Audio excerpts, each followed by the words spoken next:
Good morning বন্ধুরা, কেমন আছো? আশা করি সবাই ভালো আছে। আজকে সকালটা শুরু হয়ে গেছে। আজকে অনেক সকালে আমি ভিডিওটা অন করে দিয়েছি। আর এখানে আমাদের গাছে রক্তকরবী হয়েছে।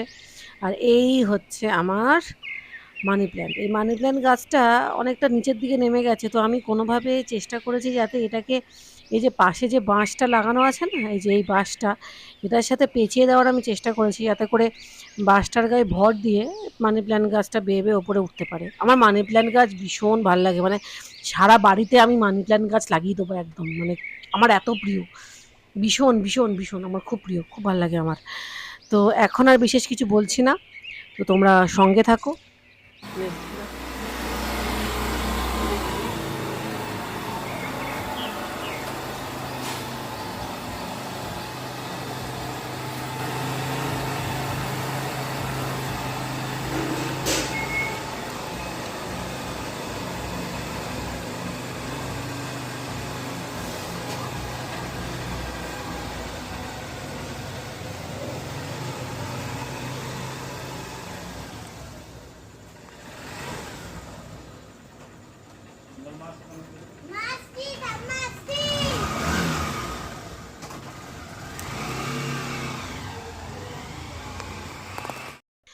আজকে একটা রেসিপি তোমাদেরকে দিচ্ছি, সেটা হচ্ছে লতি দিয়ে বাটা মাছের ঝাল।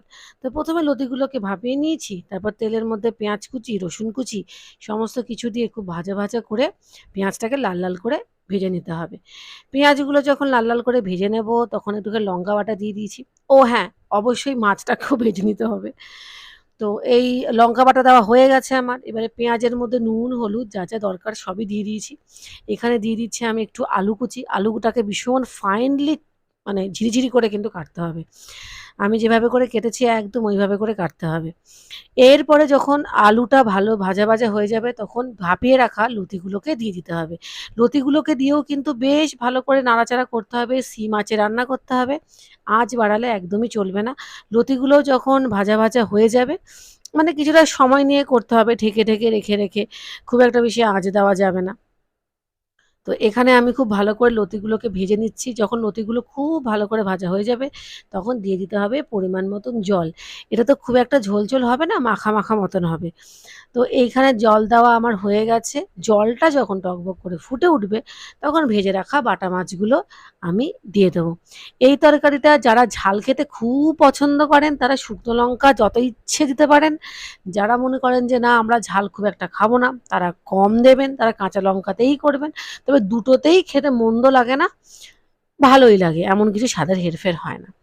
তো যাই হোক, এই রেসিপিটা কেমন লাগলো জানাবেন, বাড়িতে ট্রাই করবেন। অনেকক্ষণ পরে ভিডিও অন করলাম, এখন বাজে প্রায় রাত 11:30। মাঝখানে আমার একদম টাইম হয়নি।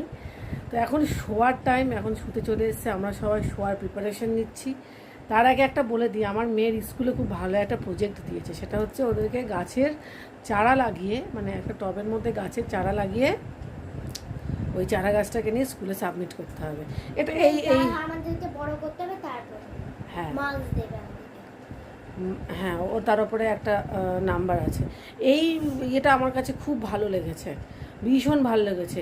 এইটুখানি বয়স থেকে যদি বাচ্চারা গাছ লাগাতে শেখে না, তাহলে ওদের এই নেশাটা যদি মানে ধরানো যায়, মানে গার্ডেনিংয়ের নেশাটা যদি ধরানো যায় আজকালকার দিনে, এটা কিন্তু খুব ভালো জিনিস। তো যাই হোক, এখন বেশি কথা আর বলছি না। একটা রেসিপি দিয়েছি, দেখবেন, ভালো লাগলে বাড়িতে ট্রাই করবেন। আর আজকের ব্লগটা আমি এখানেই শেষ করছি। দেখা হচ্ছে আবার কালকে, কারণ অনেক রাত হয়ে গেছে, এখন আর বেশি কিচ্ছু বলার নেই। তো সবাই প্রকৃতিকে ভালো রাখবেন, তবেই নিজে ভালো থাকবেন। Tata, bye bye.